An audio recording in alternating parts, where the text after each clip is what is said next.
Welcome everyone to this live podcast on Twitch where you will get the news from the research industry. That's how our researcher keeps on working and discovers new thing to have a wonderful life onwards in different domains like in the computer science or in the quantum physics or in AI and many parts of the domains in the science industry.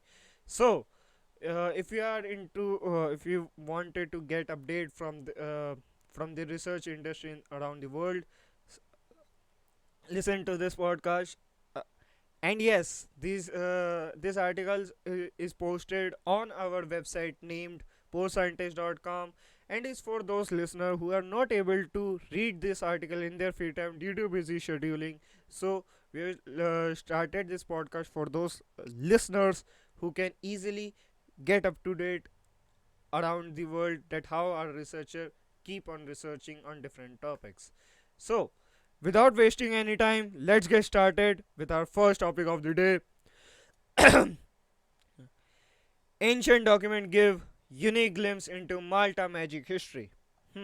Okay, Eastern European can relate it. From love charms to getting rid of demons and curing illness, ancient documents give a unique glimpse into how rich and pure in Malta used magic to improve their lives. Paper recording the trial of a Muslim slave hold before inquisitors show fascinating details about Maltese society in the 17th century. Unlikely Salim bin al Sheikh Mansour probably faced charges because his magical practice didn't work in the way those who had paid him had hoped. Shopkeepers, cobblers, carpenters, knights, and thought his service would cure their illness or find them love and wealth. Of course, everyone wants shortcut in their life, so he also wanted it. So, yep. They appeared voluntarily before the office of the Roman Inquisition on Malta in the spring and early summer of 1605 to confess that they had employed Selim to do magic for them. Selim was also accused for practicing other, more learned types of magic. Victoria Cassard, an architect and servant at arms of the Knights of St. John, who ruled the island at the time, claimed Selim taught him a form of divination called geomancy, which involved drawing dots in the random patterns and then interpreting the result to answer question about the future. Kazar also gave the inquisitors a treatise that he claimed to have written under uh, Salim direction. He said that Salim had offered to teach him a form of magic called in Latin Yushnia from the Arabic Ruhania, which involved Summoning up demons.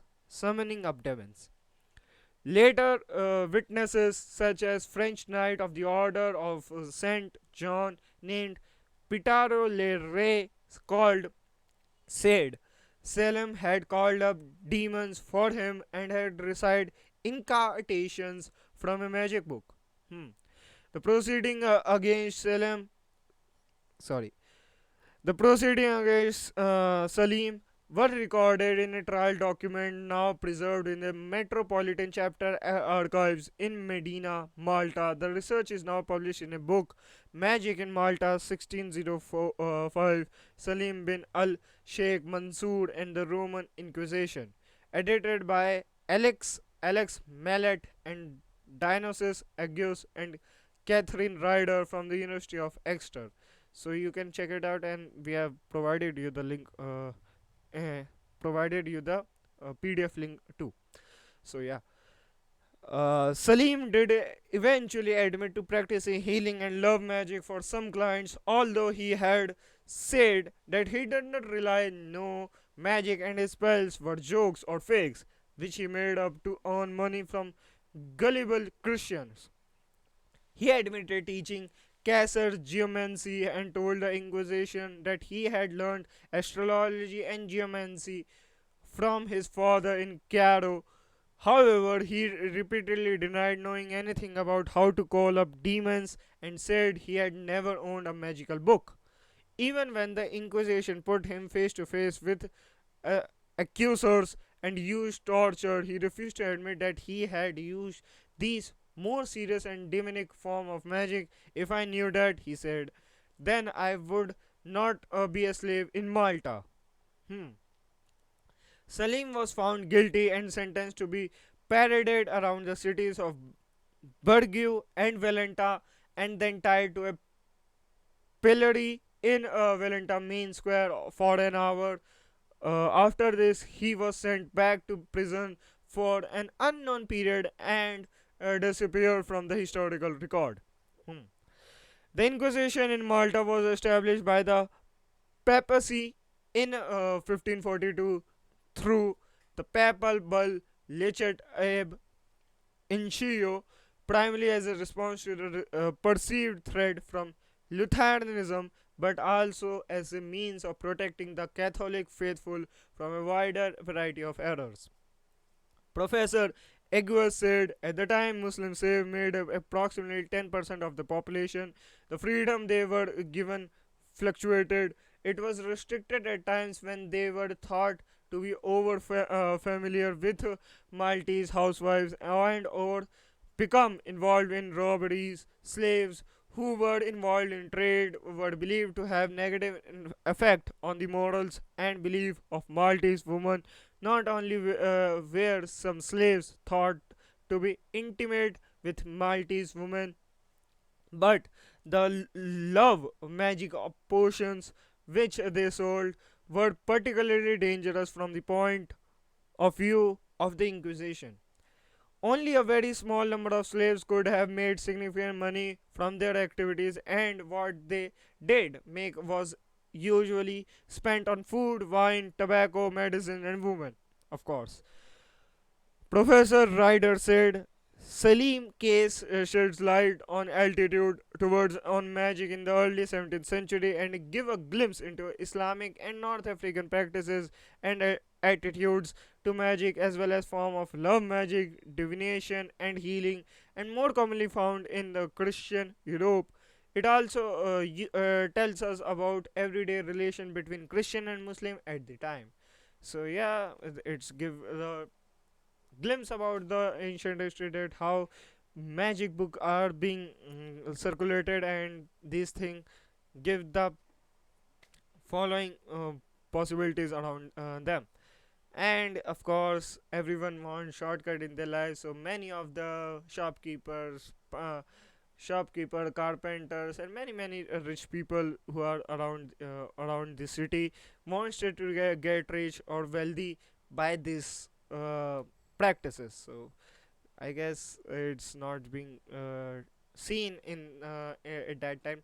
It can be seen, and of course, in the article he said, if if I know the magic book, if I know the black magic or whatever magic, then I don't I never be a slave in Malta. So yeah, moving on towards next topic. Powerful quake shakes Indonesia, but no casualties reported. Interesting. So let's see. A strong undersea earthquake shook Indonesia's northernmost province of Aceh on Saturday, but there were no immediate reports of serious damage or casualties, and officials said there was no threat of a tsunami. Hmm. Witness said many people ran out of their homes and higher ground when the pre-dawn earthquake struck, but they later received test messages saying there was no danger of a tsunami. A massive quake off the coast of Aceh in 2004 triggered a powerful tsunami that killed around 23,000 sorry yes 23,000 people in a dozen countries. Saturday a magnitude 6.2 quake was under 40 km 24.8 miles southwest of the Mo Mayo Labo, a coastal city in Ashek province at a depth of 49 kilometers 30.4 miles, the US Geological Survey said. The International Meteorology, Climatology and Geophysics Agency measured the earthquake at magnitude 6.4. Variation in earlier measurement are common. Indonesia is a seismically active archipelago of 270 million people that is frequently struck by disasters such as earthquake, volcanic eruption and tsunamis. Hmm. In February, a magnitude 6.2 earthquake killed at least 25 people and injured more than 460 in West Sumatra province. In January 2021, a magnitude 6.2 earthquake killed more than 100 people and injured nearly 6,500 in West Sulawesi province. Hmm. Moving on towards the next topic. Do synchronized brain predict happy marriages? Hmm. When it comes to love, do opposites attract or do birds of a feather flock together? Surprisingly, the scientific research on romantic compatibility has produced conflicting results, with some studies suggesting that similarities in personality, demographics, and attractiveness predict happily ever after, and others suggesting it's the difference that sustain a relationship. It's enough to make TVs, a Sex and the City character Carrie Brad Shaw wonder, is there a better way to predict material happiness? Hmm. Okay. A new study authored by Vinod Menon, PhD, the Rachel L. and Walter F. Nicholas, MD professor and collaborator in China, took a look at whether marital success could lie in the synchronization of a couple brain waves. The study was published in the Proceeding of the National Academy of Science. The researchers recruited 35 heterosexual couples living in China who had been married for at least a year. They were given a battery of personality tests and demographic surveys and were asked to rate their marital satisfaction. The literature has been actually quite mixed about how personality affects compatibility, and that turned out to be in the case in our study, said Menon, a professor of psychiatry and behavioral sciences. We found that the links between marital happiness and behavioral measures like personality tests were quite weak. Hmm. The researcher found no significant association between relationship satisfaction and age, sex, length of marriage, or personality traits. Okay.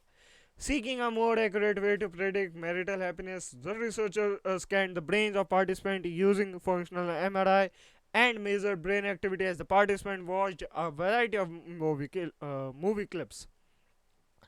Some depicted scenes related to marriage, such as couple talking about their relationship, sex, or children, while others depicted non-marital subjects such as documentaries about flowers, architecture, or food. Hmm. Synchronization. When researchers analyzed the brain activity, they found that couples who reported higher satisfaction in the relationship had greater neural synchronization while watching the marriage related clips. That is, they were more likely to have the same parts of the brain active at the same points during the videos. The non marital clips did not trigger more synchronization in married couples, happy or not. The facts are really specific to the context. Menon said it's not generic synchronization to it's not generic synchronization to every stimulus. On average, married couples showed significantly more synchronization than random pairs of male and female participants while watching the marital videos. Okay. Married couples overall compared with random couples had more similar brain activity independent of level of satisfaction. On top of that, you get additional synchronization in those who self-report to be more satisfied in their marriage, Menon said. Hmm. The synchronization was particularly pronounced in areas of the brain known collectively as the default mode network, which is involved in self referential mental activities such as thinking about oneself and or oneself in the context of others. This is the system that your brain defaults to when you are at rest and is suppressed when you are engaged in a challenging cognitive task while remembering a long string of numbers or solving a math problem, said Menon, who led the Stanford medicine team that discovered the default mode network 20 years ago. It's also the part of the brain that is activated during social communication, such as anticipating what comes next in a conversation, which is no doubt important in relationship. Hmm. Neural synchronization suggests that two people are processing information similarly, Menon said, though it's impossible to know from the current study whether that reflects similar conscious thoughts, subconscious processes, or both. Yes, of course. Destiny or familiarity? Question mark. The study also raises the intriguing question of whether similar brain activity brought some couples together and destined them to happy marriages, or whether being in happy marriage caused brain activity to converge. We don't know whether there is selection based behavior arising from similar brain activity in a relationship, or whether couples evolve over time to develop similar anticipatory and predictive brain representation. Menon said the activity of the default mode network is altered in neurodevelopmental disorder and dementia, which are the main focus of Menon's research. The current study was designed with Menon former student Zunjun Duang, who's now at the University of Electronic Science and Technology of China. Could measuring neural synchronization be the next frontier in the dating industry? Okay. Perhaps if I were more entrepreneurial, Menon said, of course. But that's very far removed from what I do. Of course. This is not the researcher thing. This is the entrepreneurial thing or entrepreneurship. So I guess there is for no need for neural synchronization in the dating industry. So I mean, okay, okay. Of course, I mean, many of the dating apps and new dating apps are giving tests, compatibility tests, love test, and many types of tests given by the uh, persons, by the male and the females also, to have a common interest in them. So he can talk about, he can relate about, uh, um, he can come close about. Otherwise, of course, there is no need of a point of dating. So yeah, so okay. No, never mind. I guess this article is important, of course, in the in the aspect of dating industry, but still, this is not about the researcher thing. It's about the companies who are promoting this dating industry or dating applications. So yeah, those are the companies need to think about it, I guess. Moving on towards the next topic, new report illustrates potential of precision genome editing in treating inherited retinal diseases. Hmm. In a new paper, University of California Irvine research explained how precision genome editing agents have enabled precise gene correction and disease rescue in inherited retinal disease IRD. The study titled Precision Genome Editing in the Eye was published this week in the Proceeding of the National Academy of Sciences.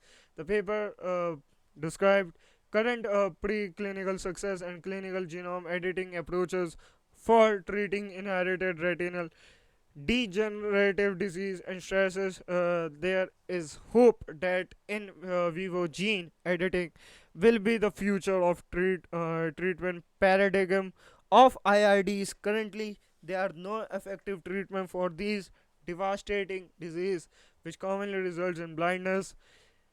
Genome editing technologies are an excellent approach for targeting the root cause of genetic disorders, explained Christosov Whiskey, PhD, Donald Brand Professor of Ophthalmology at the UCI School of Medicine and corresponding author. Technologies in genome editing have continuously evolved to enable precise genome editing with fewer side effects and risk, making precision genome editing possible. The paper described progress towards using genome editing for treating IRDs and important consideration for robust clinical translation. More and more CRISPR, uh, CRISPR based treatment approaches are being tested in clinical trials, said Plaque, Plaxo Whiskey. We believe that there will be an increasing number of clinical trials for targeting IRDs and that any mutation that cause them will be amenable to treatment with this approach. Programmable CRISPR-Cas nuclease are effective tools for gene disruption, but they are poorly suited for precisely correcting pathogenic mutation in most therapeutic settings. Improvements are needed for clinical translation. Inherited retinal diseases (IRDs) are a genetically heterogeneous group of blinding disorders characterized by a progressive degeneration of the photoreceptor as well as the retinal pigment epithelium (RPE). These disorders affect 1 in 3,000 individuals worldwide and profoundly impact patient quality of life. IRD are caused by mutation in genes that are critical for development and or function of the retina or RPE, and more than 270 uh, causative genes have been identified. Over the past 2 decades, major advances in gene therapy have engaged, engendered new hopes for successful treatment of the IRDs. Most recently, precision genome editing agents, including base editors B and prime editors developed by the Liu Lab, have enabled efficient and precise target gene correction rather than gene disruption in various therapeutic settings, including mouse models of IRDs. Precise target gene correction greatly expand the potential therapeutic application of genome editing technologies, since most genetic disorder cannot be treated by gene disruptions. Precision medicines of IRDs has a promising outlook as basic science has constantly led the development of therapeutic tools to target patient specific genetic mutation, said Palczewski. The results of initial clinical trials that use in vivo gene editing of treat IRDs will be essential for informing the design and translation of future precision genome editing therapies. Of course.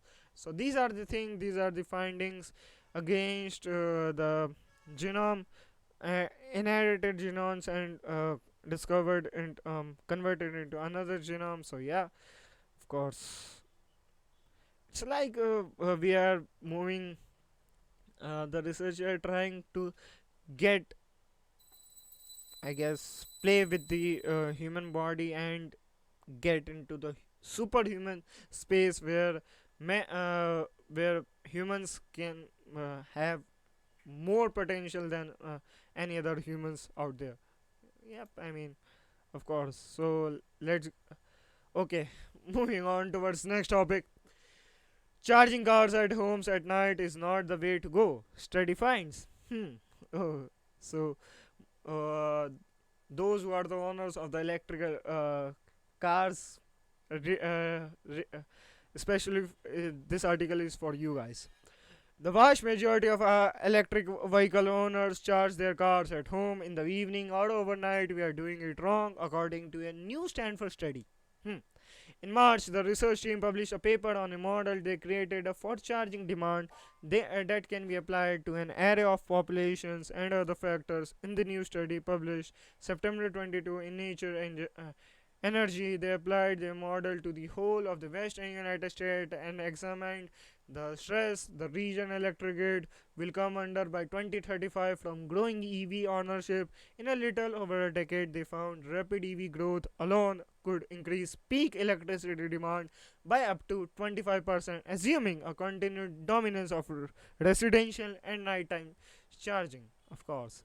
To limit the high cost of all that new capacity of generating and storing electricity, the researcher says drivers should move to daytime charging at work or public charging station, which would also reduce greenhouse gas emission. Okay. This finding has policy and investment implication for the region and its utilities, especially since California moved in late August to ban sales of gasoline powered cars and light trucks starting in 2035. We encourage policymakers to consider utility rate that encourage day charging and incentivize investment in charging infrastructure to shift drivers from home to work for charging, said the study's co-senior author Ram Rajagopal, an assistant professor of civil and environmental engineering at Stanford. In February, cumulative sales of EVs in California reached 1 million, accounting for about 6% of cars and light trucks. The state has targeted 5 million EVs on the road by 2030. When the penetration hits 30% to 40% of cars on the road, the grid will experience significant stress without major investment and changes in charging habits, said Rajagopal. Building that infrastructure requires significant lead time and cannot be done overnight. Hmm. We consider the entire western US region because California depends heavily on electricity imports from other western states. EV charging plus all other electricity uses have consequences for the whole western region given the interconnected nature of our electric grid, said Soban Powell, lead author of the Mars study and the new one. We were able to show that with less home charging and more daytime charging, the western US would not would need less generating capacity and storage, and it would not waste as much solar and wind power, said Powell, mechanical engineering PhD, 2022 batch. And it's not just California and western states. All states may need to rethink electricity pricing structures as their EV charging needs increase and their grid changes, added Powell, who recently took a postdoctoral research position at ETH Zurich in January. Yep. Once 50% of cars on the road are powered by electricity in the western US, of which about half the population lives in California, more than 5.4 gigawatts of energy storage would be needed if charging habits follow their current course. That's the capacity of equivalent of 5 large nuclear powered reactors. A big shift to charging at work instead of home would reduce the storage needed for EVs to 4.2 gigawatts, changing incentives. Current time of use rates encourage consumers to switch electricity use to night might whenever possible, like running the dishwasher and charging EVs. This rate structure reflects the time before significant solar and wind power supplies, when demand threatened to exceed supply during the day, especially late afternoon in the summer. Today's California has excess electricity during late morning and early afternoon thanks mainly to its solar capacity. If most EVs were to charge during these times when the cheap power would be used instead of wasted, uh, alternately, if most EVs continue to charge at night, then the state will need to build more generators, likely powered by natural gas or expensive energy storage on a large scale. Electricity going first to a huge battery and then to an EV battery losses power from the extra stop. At the local level, if a third of humans in a neighborhood have EVs and most of the owners continue to set charging to start at 11 p.m. or whenever electricity rates drop, the local grid could become unstable. Hmm. The findings from this paper have two profound implications. The first is that the price signals are not aligned with what would be the best for the grid and for rate payers. The second is that it calls for considering investment in a charging infrastructure for where people work, said Ines Azevedo, the newspaper other co-senior author and associate professor of energy science and engineering in the Stanford Doors School of Sustainability, which opened on September 1st. We need to move quickly towards decarbonizing the transportation sector, which accounts for the bulk of emission in California, Esvedo continued. This work provides insight on how to get there. Let's ensure that we pursue policies and investment strategies that allow us to do so in a way that is sustainable. Hmm. Another issue with electricity pricing design in charging commercial and industrial customers big fees based on their peak electricity use. This can dis- disincentivize employers from installing chargers, especially once half or more of their employees have EVs. The research team compared several scenarios of charging infrastructure availability along with several different residential time of use rates and commercial demand charges. Some rate changes made the situation at the grid level worse, while other improved it. Nevertheless, a scenario of having charging infrastructure that encourages more daytime charging and less home charging provided the biggest benefit the study found.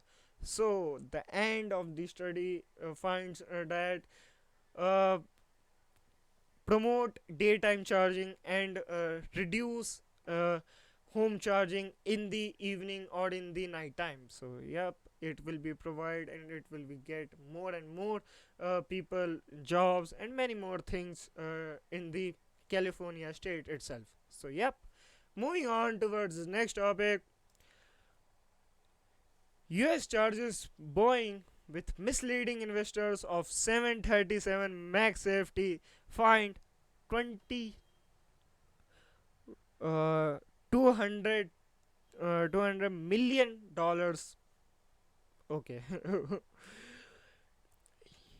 US security official fined Boeing $200,000 over the aviation giant misleading insurance about the safety of the 737 MAX airplane following two deadly crashes, regulators announced Thursday.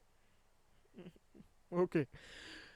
Boeing agreed the penalty to settle charges. It negligently violated the anti fraud provisions of US security laws. The Security and Exchange Commission said in a statement saying the company and its leader puts profit over people.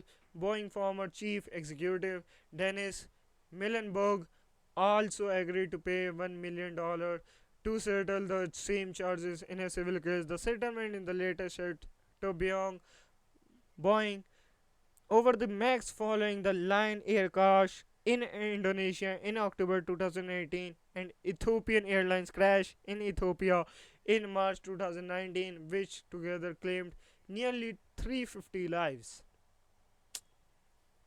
1 month after the first cut, a Boeing press release approved by Millenberg selectively highlighted certain facts implying that pilot's error and poor aircraft maintenance contributed to the crash. Okay. The press release also attested to the aircraft safety, not disclosing that Boeing knew a key flight handling system, the maneuvering characteristics augmentation system, MCAS MCAS posed safety issues and was being redesigned. After the second crash, Boeing and Millenberg assured the public that there was no surprise or gap in the federal certification of MAX despite being aware of contrary information, the SEC said. Boeing failed. In the time of crisis and tragedy, it's especially important that public companies and executives provide full, fair, and truthful disclosures to the market, said SEC chair Gary Gensler in a press release. Hmm. The Boeing company and its former CEO Dennis Muilenburg failed in the most basic obligation. Them misled investors by providing insurance about the safety of the 737 MAX. Despite knowing about serious safety concerns, the SEC said both Boeing and Muilenburg, in agreeing to pay the penalties, did not admit or deny the agency findings. Boeing said the treatment fully resolves the SEC injury and is part of the company's broader efforts to responsibly resolve outstanding legal matters related to 737 MAX accidents in a manner that serves the best interest of our shareholders, employees, and other stakeholders, a company spokesman said. Hmm. We will never forget those lost on Lion Air Flight 610 and Ethiopian Airlines Flight 302, and we have made broad and deep changes across our company in responses to those accidents. Robert Clifford, a lawyer representing families of victims aboard the Ethiopian Airlines flight, called for Muilenburg or anyone else who persuaded the government to keep the MAX 737 Boeing flying to be fully investigated for conduct that could be criminal in nature. Hmm. U.S. Air Safety Authorities cleared Boeing 737 MAX to resume service in November 2020 following a 20-month grounding of after the crashes. A principal cause of two crashes was identified as the MCAS, which was supposed to keep the plane from stalling as it ascended but instead forced the nose of the plane downward. The Federal Aviation Administration required Boeing to upgrade their system to address the flaw. In January 2021, Boeing agreed to pay 2.5 billion to settle a US criminal charge over claims the company defrauded regulators overseeing the 737 MAX. Hmm. Okay. So once again, this is the news. There is no need for any summary, I guess. Yep. Mm, okay. This is going to be another news providing by our guys. GM spending 760 million to convert Toledo factory to make EV parts. Okay, okay. So many of the companies moving on towards the electric parts, electric EV parts of the cars. So I mean, it's interesting spending or investment for these companies. General Motors says it will spend $760 million to renovate its transmission factory in Toledo, Ohio, so it can build lines for electric vehicles. Of course, it's the requirement. It is the first GM engine or transmission plant to begin the long transition from internal combustion engines to electric vehicles. The company has a goal on making only electrical passenger vehicle by 2035. Hmm. The move will keep the jobs of about 1,500 hourly and salaried workers at the Toledo plant, which now makes four transmissions used in pickup trucks and many other GM internal combustion vehicles. No new hiring is expected. Okay. This investment helps build job security for the Toledo team for years to come and is the next step on our journey to an all electric future. Of course, General Johnson, Executive Vice President of Global Manufacturing for GM, said in the statement Friday. Electric drive lines take power from the batteries and convert it to motion at the wheels. The 2.8 million square foot Toledo plant, built in 1956, and will make drive lines for future electric trucks, including the Chevrolet Silverado and GMC Sierra pickups, along with GMC Hummer EVs. The announcement Friday at the plant and is good news for the workers in Toledo who have worried about the future of their plant. GM employs about 10,000 workers at engine and transmission factory across the US, and their futures are uncertain as the switch to electric vehicles picks up momentum. Of course, there's always worry, said Jeff King, shop chairman for the United Auto Workers Union local at the plant. I think it reflects on the workforce that we have here, the quality of produce that we build. Most workers gathered for the announcement Friday were happy to hear details that their plant would live on. This is great news for our individual plant because we are going to help to get a new product, said worker Kim Hunter Jones of Adrian, Michigan. But she said she concerned about workers at other GM engine and transmission plants uh, that don't yet have insurance that you will build electric vehicle components. GM Johnson, though, said the company wants to bring all of its employees along during the transition. Our goal is to make sure everybody who is the General Motors today has an opportunity to move into the all EVs future, he said. Another worker, Patrick Harris of Toledo, said the announcement means she won't have to move from her hometown. Other GM workers have been forced to move when their plants closed or didn't get new products to make. It's a big deal for me because that means I still have work, she said. I'm born and raised and don't want to relocate. Okay. Johnson said he suspected the 70 million dollar investment will qualify for some tax incentives in the Inflation Reduction Act, but said that hasn't worked out yet. Okay, it's the loss for the company, of course. GM says the factory will continue to make transmission for internal combustion vehicle as it gradually switches to electric drive lanes lines. Work on the renovation will start this month with EVs component production beginning early in 2024, Johnson said. GM CEO Mary Barra has pledged to unseat Tesla as the top seller of EVs by the middle of this decade. Of course. These are the things. These are the one of the greatest investment for the future perspective, and yes, it's the requirement, of course. Okay, so finally we get an article about the that what's researcher had discovered it in the 3D print. So let's read it and understand it. Researcher uncovers how to 3D print one of the strongest stainless steels. Hmm.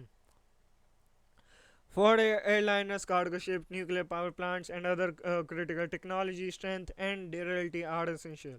This is why many contain a remarkably strong and corrosion resistant alloy called 17-4 precipitation hardening pH stainless steel.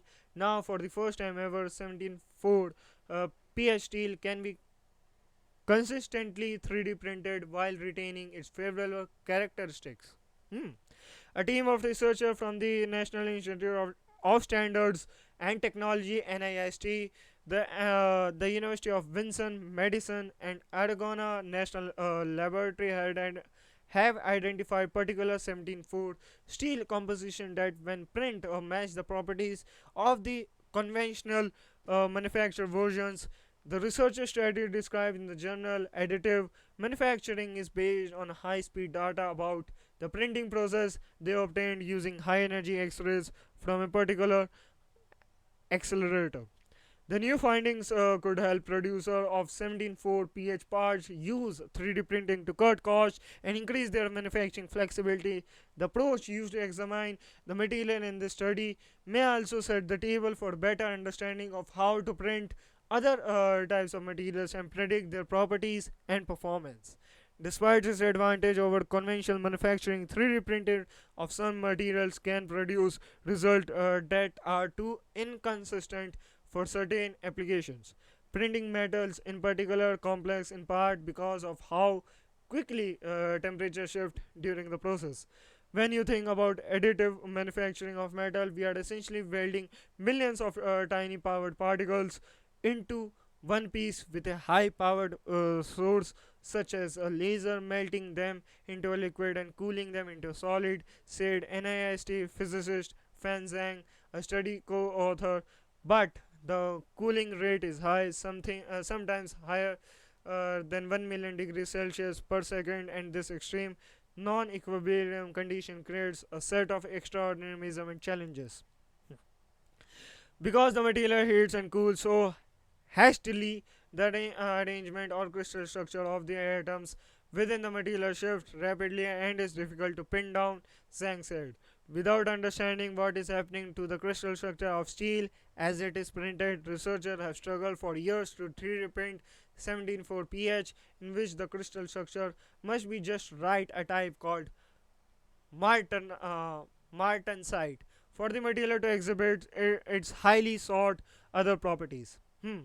The authors of the new study aimed to shed light on what happens during the fast temperature changes and find a way to drive the internal structure toward Martensite. Just as high speed a camera is needed to see hummingbird flapping wings, the researcher needed special equipment to observe rapid shifts in the structure that occur in milliseconds. They found the right tool for the job in synchrotron X-ray diffraction, or XRD. In XRD, X-rays interact with the material and will form a signal that is like a fingerprint corresponding to the material specific crystal structure, said Lanyan Chan, a professor of mechanical engineering at UW Medicine and study co-author at the Advanced Photon Sources (APS), and 1,100 meter long particle accelerator housed at the Arizona National Lab. The author smashed high energy X rays into steel samples during printing. The author mapped out how the crystal structure changed over the course of a print, revealing how certain factors they had control over, such as the composition of the powered metal, influenced the process throughout.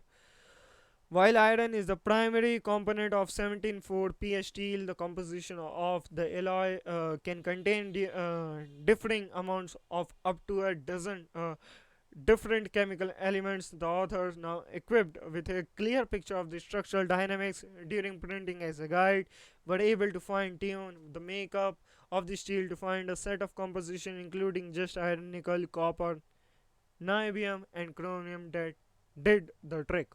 Composition control is truly the key to 3D printing alloys. By controlling the composition, we say we are able to control how it solidifies.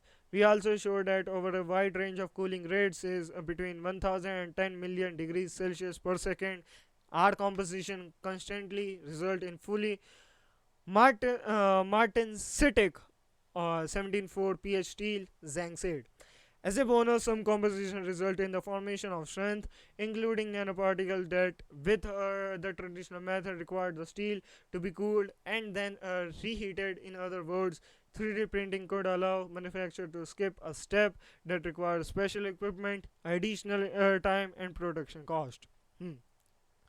Mechanical testing showed that the 3D printed steel with the martensite structures and strength, including nanoparticles, match the strength of steel produced through conventional means. The new study could make a splash beyond 17.4 pH steel as well. Not only could the XRD based approach be used to optimize other alloys for 3D printing, but the information it reveals could be useful for building and testing computers models meant to predict the quality of printed parts.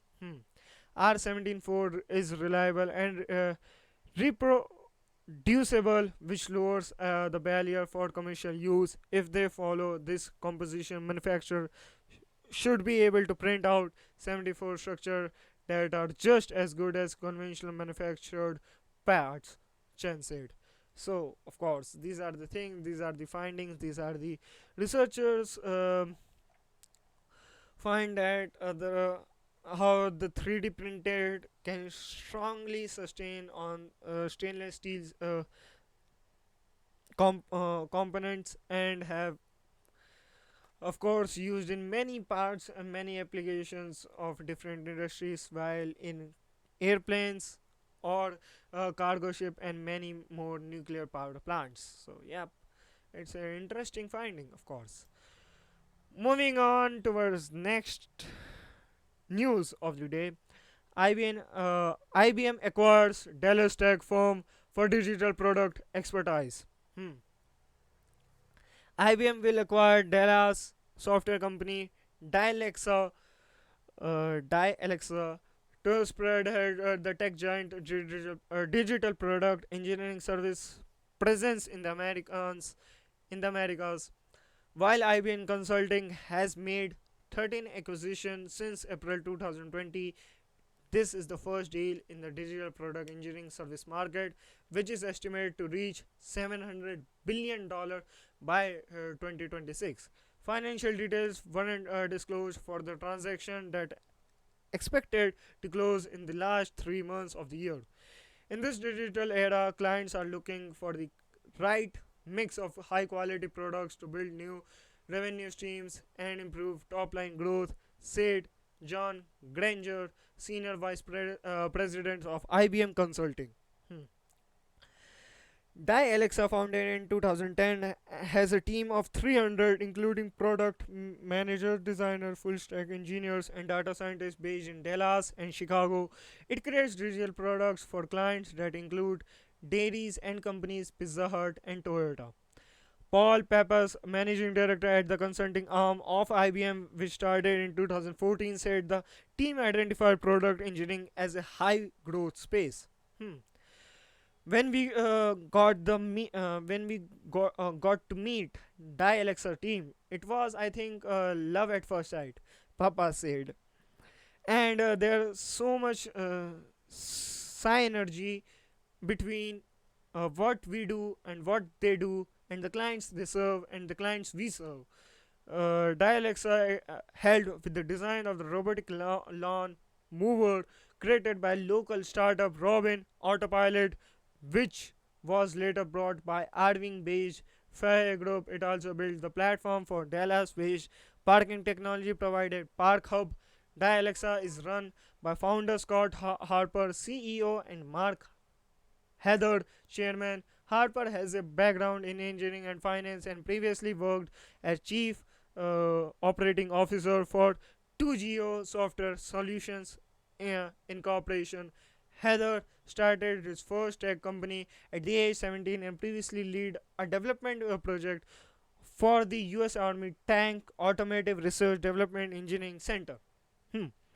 Heather previously stepped down from his role as co-CEO of Dialexa in 2015 to focus on automotive technology company Winley, which was born out of Dialexa Labs, the company's internal innovation and development engine.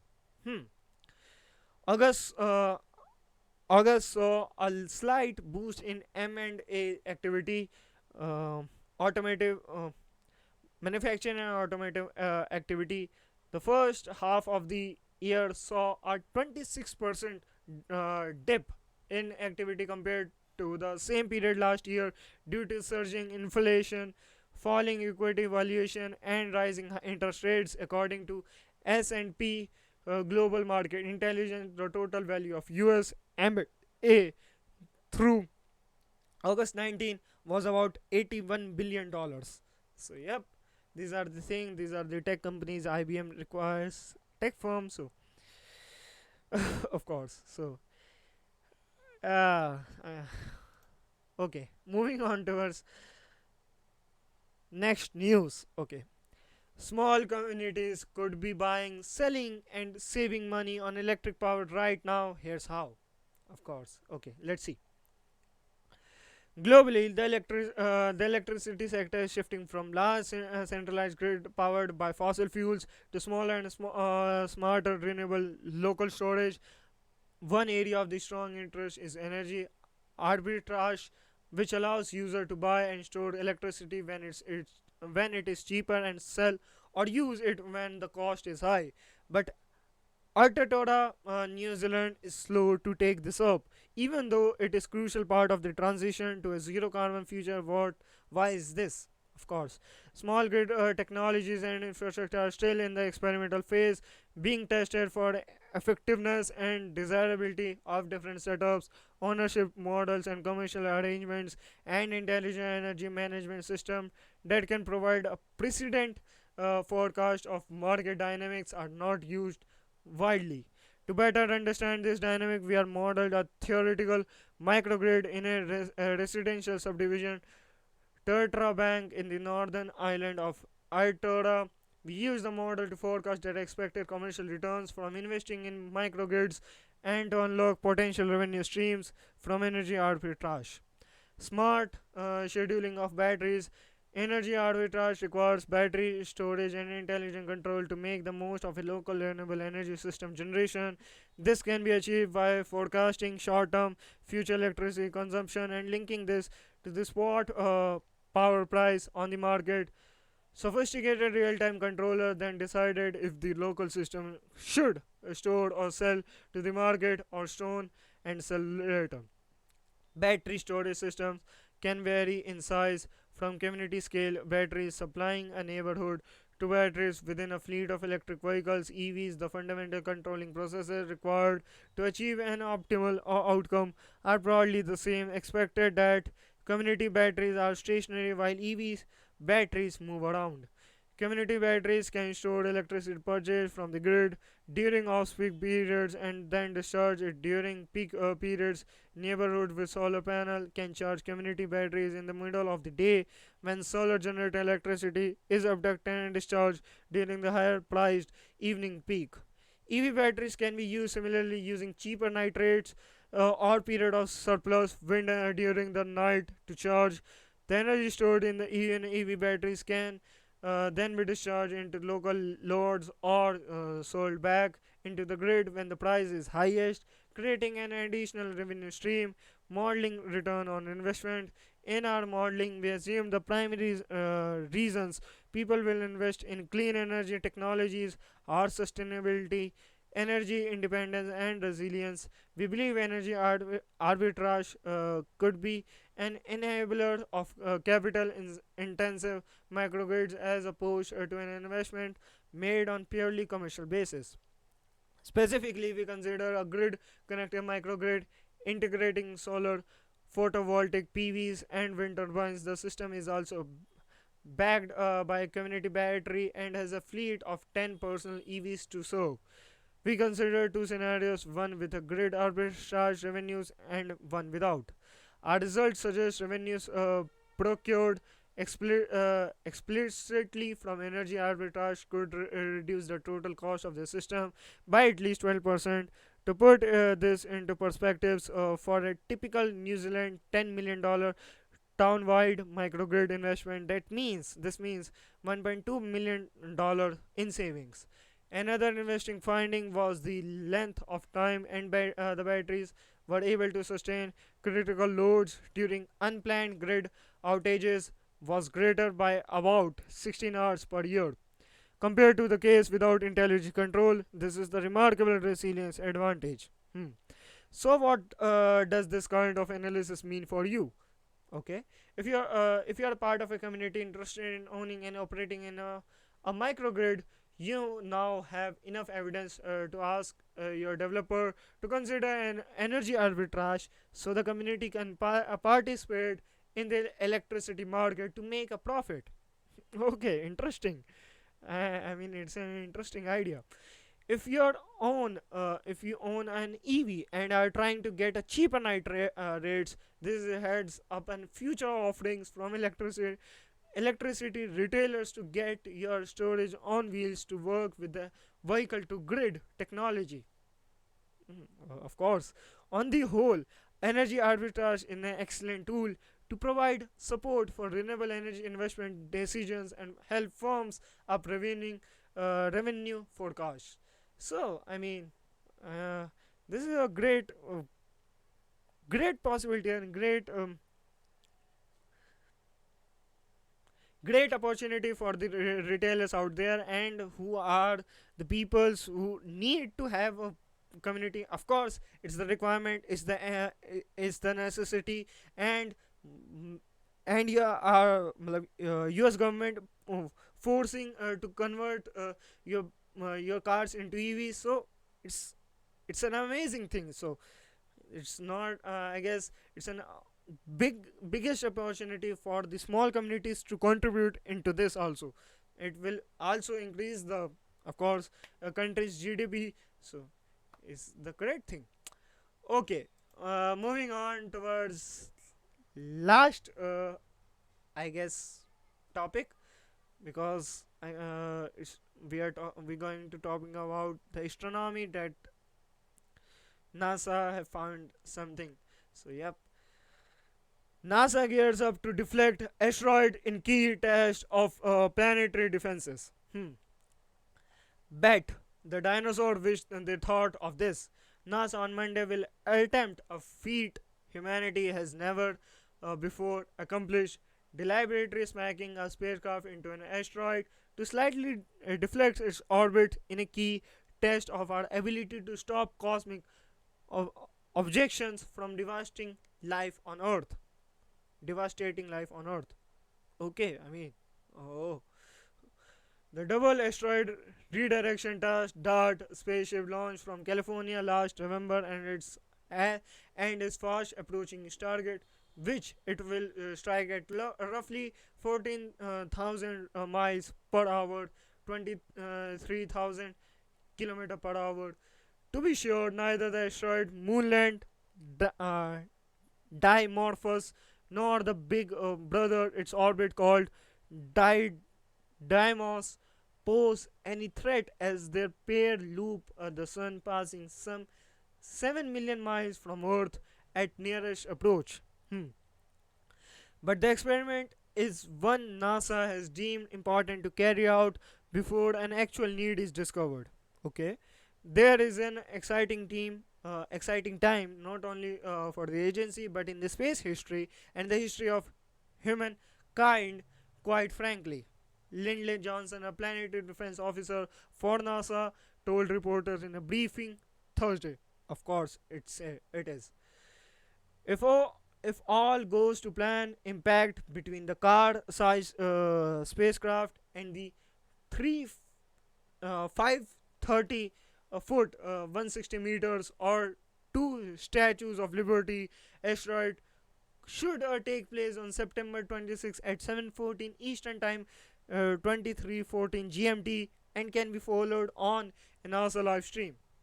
Okay, by striking Dimorphos head on, NASA hopes to push it to a smaller orbit, shaving 10 minutes off the time it takes to encircle Di Diamos, which is currently 11 hours and 55 minutes. A charge that will be detected by ground telescope in the days that follows. The proof of concept experiment will make a reality that has before only been attempted in science fiction, notably films such as Armageddon and Don't Look Up. Okay. Oh. Technically challenging. Of course it is. As the craft propels itself through space, flying autonomously for the mission final phase like a self-guided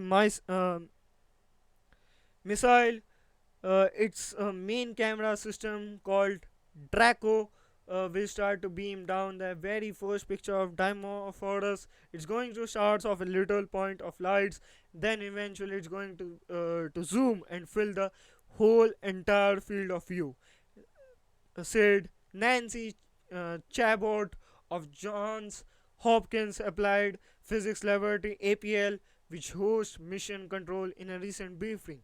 Hmm. These images will continue until they don't.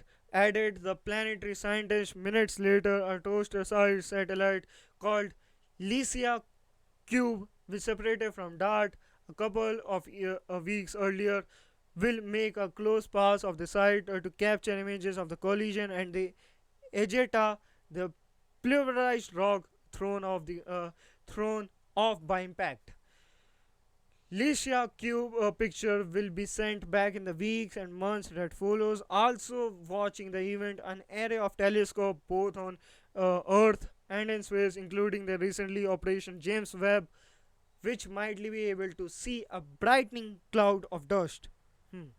Finally, a full picture of what the system looks like will be revealed when a European Space Agency mission 4 years down the line called Hera arrives to survey Dimorphos' surface and measure its mass when scientists can only guess at currently. Okay. Being prepared, of course. Very few of the billion of asteroids, comets, and in our solar system are considered potentially hazardous to our planet, and none in the next hundreds or so years. But I guarantee to you that if you wait long enough, there will be an object, said Thomas Zurbuchen, NASA's chief scientist. We know that from a geological record, for example, the 6 mile wild Chicks Club asteroid struck Earth 66 million years ago, plunging the world into a long winter that led to the mass extinction of the dinosaur along with the 75% of species. An asteroid the size of Dimorphos, by contrast, would only cause a regional impact, such as devastating a city, elevate with a greater force than any nuclear bomb in history. Hmm.